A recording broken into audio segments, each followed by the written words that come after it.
You ever see a quiet kid snap so hard the whole world turns upside down? I have, and I was her. Let me take you back just for a minute to the cold edge of a high school parking lot in West Burbridge, Ohio. Picture this. I'm 17, standing under that weak streetlight glow. Just me and the echo of my sneakers on concrete, heart thumping so loud I could almost hear it over the laughter behind me. Yeah, I was invisible at least. That's what I kept telling myself. I floated through the halls like a ghost head down hood, upwriting in this battered old notebook I never let out of my sight. Never wanted anyone to know what was inside, because if they did, maybe they'd see the truth about me, the parts I couldn't even face. But you know how small towns work. Secrets don't stay secrets for long, and even if folks don't know your story, they'll invent one for you. And at West Burbridge High, being the girl nobody understood made me the perfect target. That Friday air crisp, like something was about to break, I hung back after the last bell, waiting for the chaos to fade before I made my break for the lot.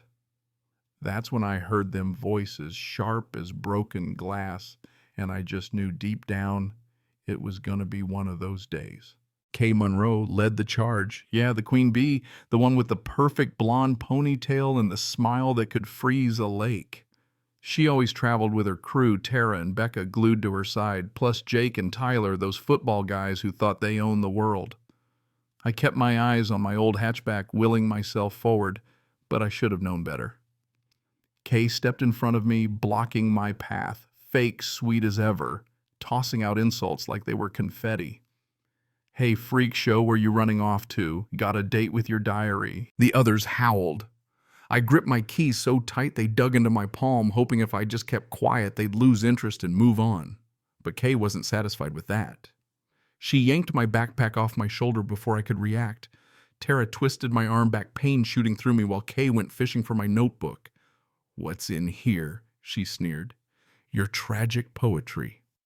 Ghost love letters." She flipped through the pages like she owned my whole life. I felt something shift inside me, like the ground opening up. That notebook, it wasn't just scribbles, it was everything I never said. See, 2 years back, my dad died in a fire, the kind of thing that shatters you from the inside out. I made it out of that burning house with scars no one could see, but I carried the guilt everywhere. Writing was the only way I could breathe. Now Kay was waving my secrets around, laughing, and that's when something in me snapped. "Give it back," I said, voice shaking, but not with fear this time. Kay just grinned, tearing out a page, crumpling it. The others egged her on. It was like watching a slow-motion car wreck. You want to look away, but you can't. Suddenly, I was back in the fire smoke filling my lungs, the memory of my father's screams pounding in my ears. I saw red. I reached for my notebook, grabbed it from Tara so hard she stumbled, then shoved Kay out of the way, her perfect hair a mess for once. Jake tried to step in, but even he looked rattled, like maybe he realized this wasn't a game anymore. I hugged my notebook to my chest, breath ragged, and looked them all in the eye. "You want to know what's in here?" I opened the book and read, really read the stuff nobody ever should have heard. My nightmares, my anger, the things I dreamed about doing to people who hurt me. The group went dead silent. Becca's face turned ghost pale. Tara started backing up. I kept reading my words, cutting through their bravado, my hands shaking with something that felt a lot like freedom. Then I pulled out my dad's old lighter, the one I kept as a reminder of everything I lost. I flicked it open, the flame, a little torch in the dusk. "Ever wonder what it's like to smell smoke and know there's nothing you can do?" I asked real quiet. Now they were scared. Kay, who'd never been afraid of anything, suddenly looked so small. I held the flame under the notebook, let it lick the edges just enough to make my point. "You thought you could break me." "I'm already broken," I said. "And I'm done pretending otherwise." "Yeah, that happened." Suddenly, a car squealed into the lot. My mom, Sarah, jumped out, hair, wild eyes blazing. "Ellie, what's going on?" she demanded. And then she caught sight of Kay, and something changed.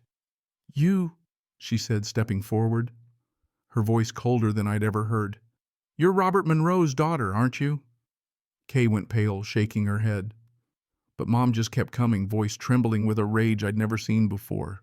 "Your father's company wired our house. That faulty job killed my husband, killed Ellie's dad. All that money your family spent on this town, it was built on our pain." The silence was brutal. Nobody knew what to say. For a second, I couldn't even breathe.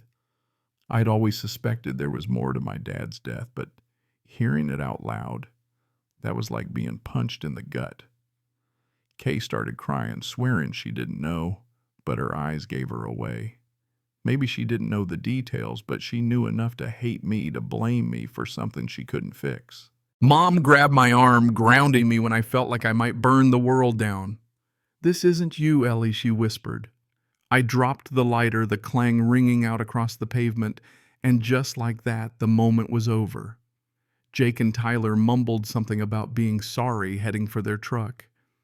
Tara and Becca ditched Kay, who just sank to the ground, sobbing. I looked down at her and said, "You don't get to forget this. You don't get to walk away like nothing happened. Live with it."